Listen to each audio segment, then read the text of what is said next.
दोस्तों,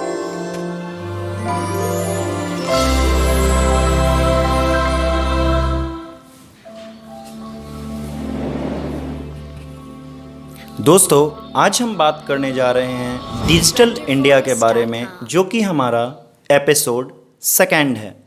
हमने पहले एपिसोड डिजिटल मार्केटिंग में बहुत सारी चीज़ें देखी। हमने देखा कि आखिर डिजिटल मार्केटिंग होता क्या है, कितने तरह के डिजिटल मार्केटिंग होते हैं और ये डिजिटल मार्केटिंग किए कैसे जाते हैं, और करने के साथ साथ डिजिटल मार्केटिंग की क्या बेसिकली स्ट्रैटेजी होती है। तो बहुत सारी चीज़ हमने उसमें देखी थी, SEO, SEP, affiliate marketing, social media marketing, internet पे कैसे ट्रैफिक खींचे अपने कंटेंट के लिए, तो कैसे ऑप्टिमाइज़ किसी भी कंटेंट को ऊपर बढ़ाएं इंटरनेट पे, जो भी सर्च करे तो अपनी चीज़ें हमको इंटरनेट पे दिखाने में मदद मिले। ये सब चीज़ें हमने डिजिटल मार्केटिंग एपिसोड 1 में डिस्कस किया था। आप हमारे पिछले वीडियो डिजिटल मार्केटिंग को रेफ़र करके सारी डिटेल्स इससे रिलेटेड वहाँ देख सकते हो। तो दोस्तों, आपने अभी तक हमारे मेहनत को अगर रिकॉग्नाइज़ किया है तो कृपया हमारे चैनल को सब्सक्राइब करें और बेल आइकन को दबा दें। आज हम बात करेंगे डिटेल्ड एनालिसिस में डिजिटल इंडिया के बारे में।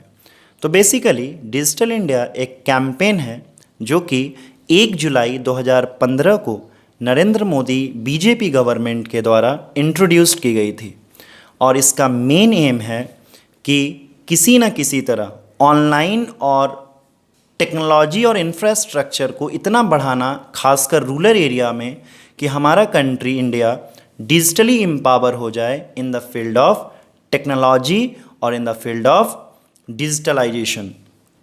तो इसके एवज में आज बहुत सारी कोशिश भी हो रही हैं, कैश को ज़्यादा से ज़्यादा लोअर किया जा रहा है और डिजिटल टेक्नोलॉजीज़ को प्रमोट की जा रही है हमारे गवर्नमेंट के द्वारा। हमारे जो प्रधानमंत्री हैं, इनकी एक विज़न है फ्यूचरिस्टिक, कि हम अपने इंडिया को उस लेवल तक लेके जाएंगे जिस लेवल में आज चाइना, जापान, अमेरिका, इन सब कंट्री खड़ी है। तो आखिर डिफरेंट फॉर्म्स क्या क्या तरह होते हैं डिजिटल मार्केटिंग के। डिजिटल मार्केटिंग के बहुत सारे तरह हैं, e governance, E payments, E business and much more. You can say कि पब्लिक इंटरनेट एसेसिबिलिटी। तो कैशलेस इकोनॉमी जो बनाना है, भारत को जो कैशलेस अर्थव्यवस्था बनाना है, तो ये सब बहुत सारी चीज़ों को लेके होगा। तो यही सब हमको इस डिजिटल इंडिया में सरकार ने हमारी प्रमोट करने की कोशिश की है।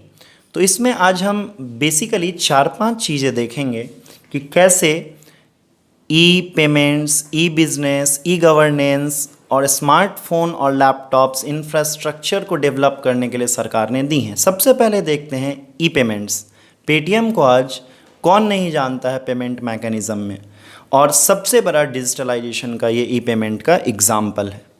इसके बाद हम दूसरा एग्ज़ाम्पल देख लेते हैं भीम पे, जिसको हम गूगल पे या भीम UPI पेमेंट भी कहते हैं। ये भी आज के डेट में पेमेंट का और डिजिटल इंडिया का सबसे बड़ा एग्ज़ाम्पल है सरकार का। भीम पे आप बोलें इसको या गूगल पे बोले, आज बहुत हमारे देश में ये वाइडली एप्लीकेबल है। कहीं भी आप इसके थ्रू पेमेंट कर सकते हैं या इसके थ्रू लेन देन किया जाता है। हम आते हैं अब ई बिज़नेस में। आज के वर्चुअल वर्ल्ड में जो आज समस्या खड़ी है हमारे सामने, इसमें जूम ऐप बहुत चल रहा है बिज़नेस मीटिंग्स के लिए या बिज़नेस को प्रमोट करने के लिए। तो अगर हम ये कैंपेन लॉन्च नहीं करते सरकार हमारी 2015 में, तो आज इसका आउटपुट वर्क फ्रॉम होम जो इस त्रासदी में हम कर पा रहे हैं, शायद नहीं कर पाते। और सोचिए कि अगर ये कैंपेन डिजिटल इंडिया लॉन्च नहीं हुआ होता और आज हम कुछ हद तक जो काम कर पा रहे हैं डिजिटली, तो हमारी क्या स्थिति होती। You can imagine. लोग कहते हैं कि सरकार नहीं कर रही है कुछ, लेकिन सरकार ने काफ़ी कुछ किया हुआ है, जिसकी वजह से आज हम फिर भी कुछ हद तक उस लेवल पे खड़े हैं जिस लेवल पे शायद हम नहीं होते। तो आप लोगों को सभी को पता होगी कि 22 अप्रैल 2020 को फेसबुक ने रिलायंस जियो के साथ एक डील की थी।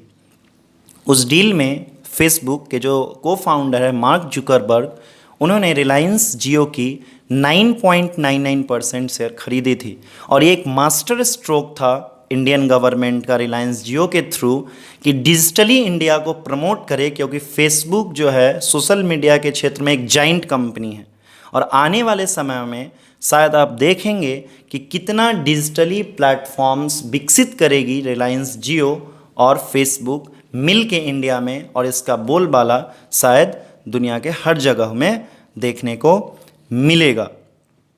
तो हमारा जो आज एक कह सकते हैं आप कि नेट एक्सेसिबिलिटी जो है वो दुनिया के अन्य देशों के मुकाबले तो बहुत कमज़ोर है, लेकिन एंड्रॉयड हमारे देश में भी सबसे ज़्यादा यूज़ किया जा रहा है। विंडोज़ भी यूज होती है सॉफ्टवेयर, लेकिन एंड्रॉयड जो कि स्मार्टफोन है बहुत ज़्यादा यूज़ हो रहा है।